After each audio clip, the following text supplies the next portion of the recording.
So I'm Haydn Shaughnessy, and I've written 3 books on platform disruption.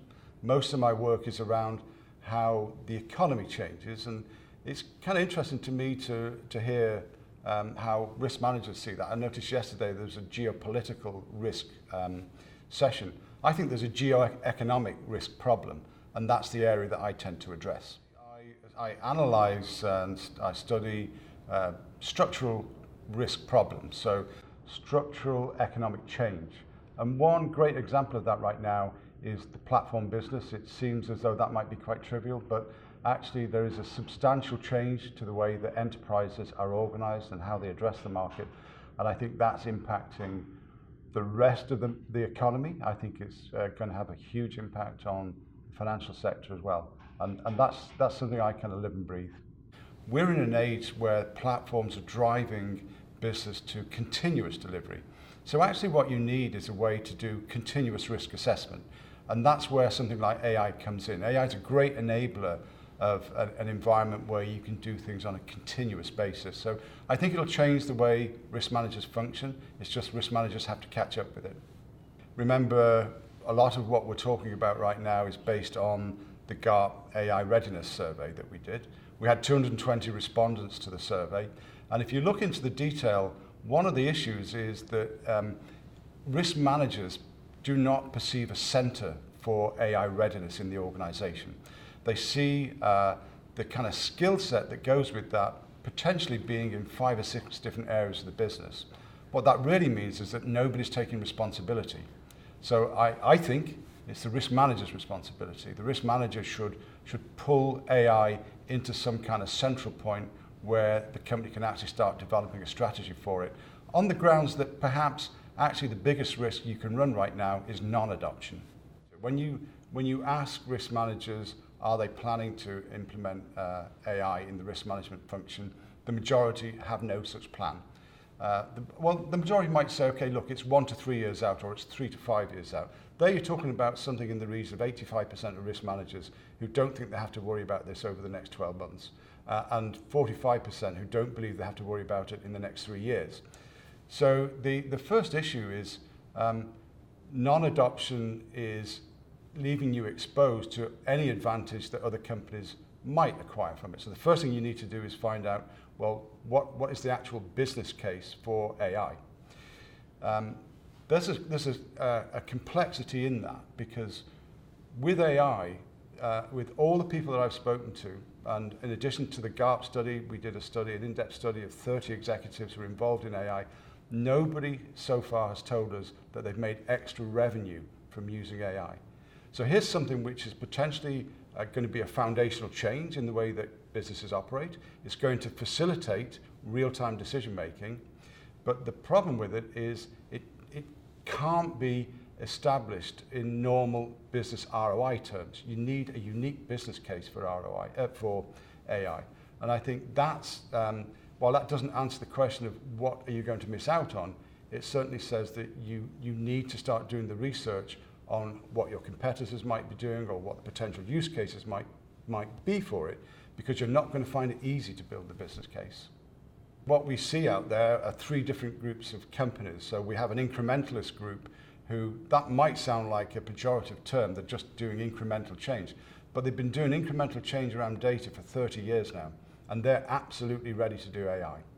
There's another group who are much more tactical, and those people will say, well, we're not doing AI, but we have terrific learning capabilities and terrific adoption capabilities. When we decide to do it, we're going to do it really, really well. And then there's another group, which I would say is the newbie group. And this group does not know how to do AI. It doesn't know what skills it needs. It doesn't know what the benefits might be. It just sees a revolution coming down the tracks, and it doesn't know what to do about it. Now, if you look at the proportion of companies in those 3 groups, the first group in risk management, for example, is about 15% of risk managers. The newbie group is in the region of 75%. So we're talking about a substantial body of people who have no idea what to do. The interesting thing is the middle group. You know, can you educate people in adoption processes? Can you, for example, create an adoption model where you perhaps don't need to do it all yourself? So let me try and give a bit more colour to that. A lot of these organisations are going to be very vendor driven. They already are in the chatbots area. So as the vendors come in, IBM and Google and companies like this come in and try to sell a solution, I think a lot of these inexperienced companies are going to be overrun by that. And they may waste a lot of time, which is probably more important than the money that they'll waste.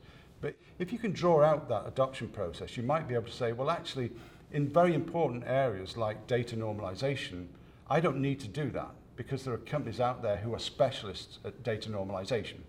And there are different steps on that adoption process where you may be able to create like a supplier ecosystem, and you can accelerate your adoption by identifying the right smaller companies that have very specific skills that taken together give you an AI solution.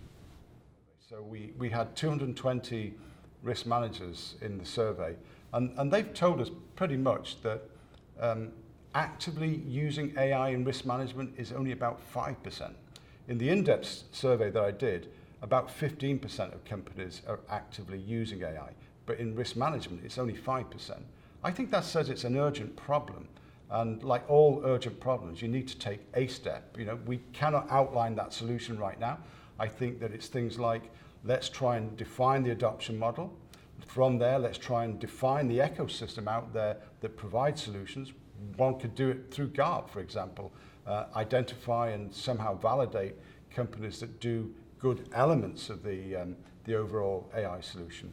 And start to take some of the simple steps, you know, for example, educating the organization. Right now, you have to start educating people on how to build the business case. I've talked to a bank, it's one of the global banks, the guy who heads up innovation, he wants to set up an AI center of excellence for the bank, and he cannot sell that idea to the C-suite. They just don't see why they should do it. And the reason they don't see why they should do it is they've been told that IBM can do it. They've been told that Watson will take care of this. You know, it's absolute a fallacy to think that way.